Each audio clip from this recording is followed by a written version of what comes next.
My name is Kreis, and I live in Pennsylvania, and I am Viva's mom.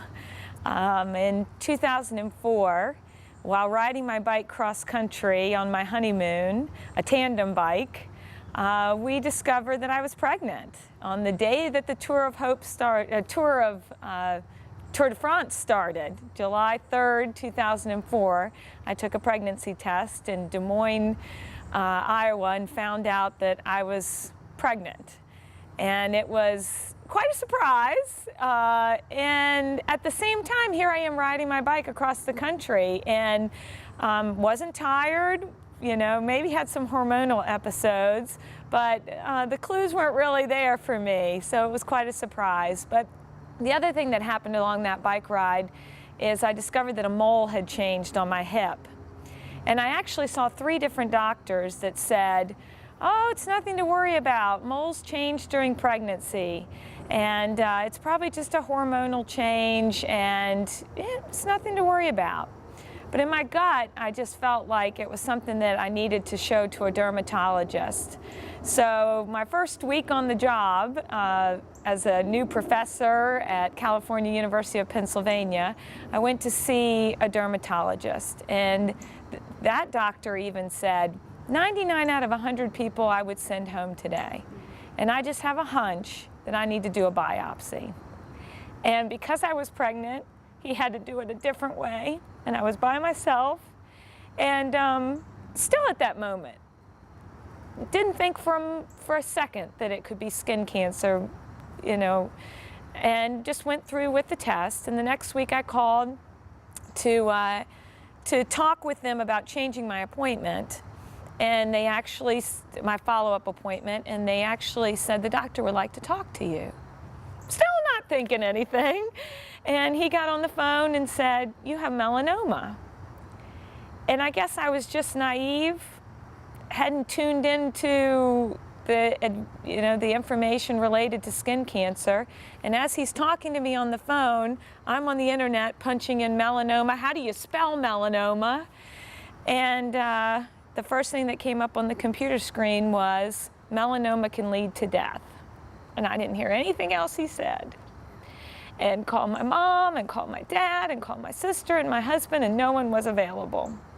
And I went next door to the office next to me and talked to a man I'd only been working with for a week and told him what had just happened, what news I had just found out. And he hugged me, and he said to me at that moment that if my wife were here, he said, she would tell you that everything you feel, Mary, the baby feels.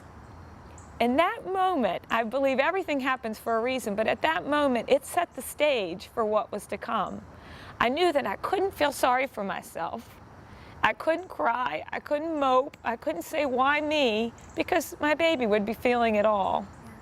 So within the next few weeks, they did the first surgery to remove the mole, and then they had to remove the lymph node that the mole drained to. And I found out that the cancer had spread. So I had waited too long, and it had spread to that main lymph node. The next week I found out the news that the cancer had spread, and I had to go in for another surgery immediately. And they removed the rest of the lymph nodes in my left groin at that time. And I can remember thinking, will I ride my bike again? Will I run again? Will I survive? And will my child? Because melanoma is one of the only cancers that can spread to the placenta. So it was very scary. But it had not spread further to more lymph nodes. So they didn't know whether it was in the lymph node fluid or not, but they knew it wasn't in the rest of the lymph nodes. So at that point, there was nothing more they could do because I was pregnant.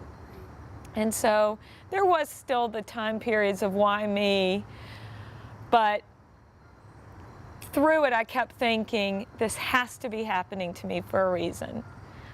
I'm going to make a difference somehow. My advice for young survivors would be to always ask questions, to realize that you have to be your own advocate, to wait for a doctor to tell you something or wait to ask a nurse because you need help.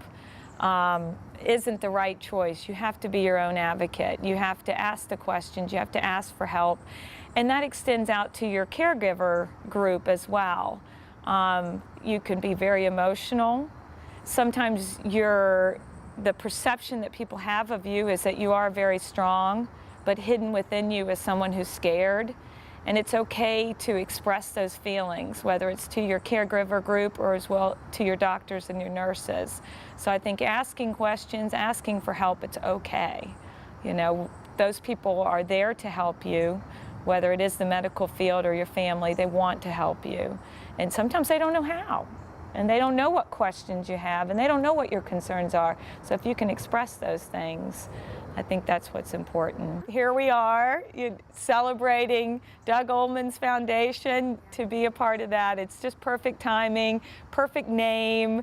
I've enjoyed telling people what half full means, you know, that it has the double meaning, and I've enjoyed explaining that to people. Well, I've been explaining it to mean that half full, we have a half full attitude. You know, that we don't look at things in a negative way. We look at them in an optimistic, positive way, that we will beat cancer. And we understand that the cup's not full yet, that we're taking baby steps to make that progress. And we have to do it together, so we're all coming together in events like this. And it doesn't take an athlete to be a part of this. You can see all the volunteers that are here, and so there's different ways for people to help.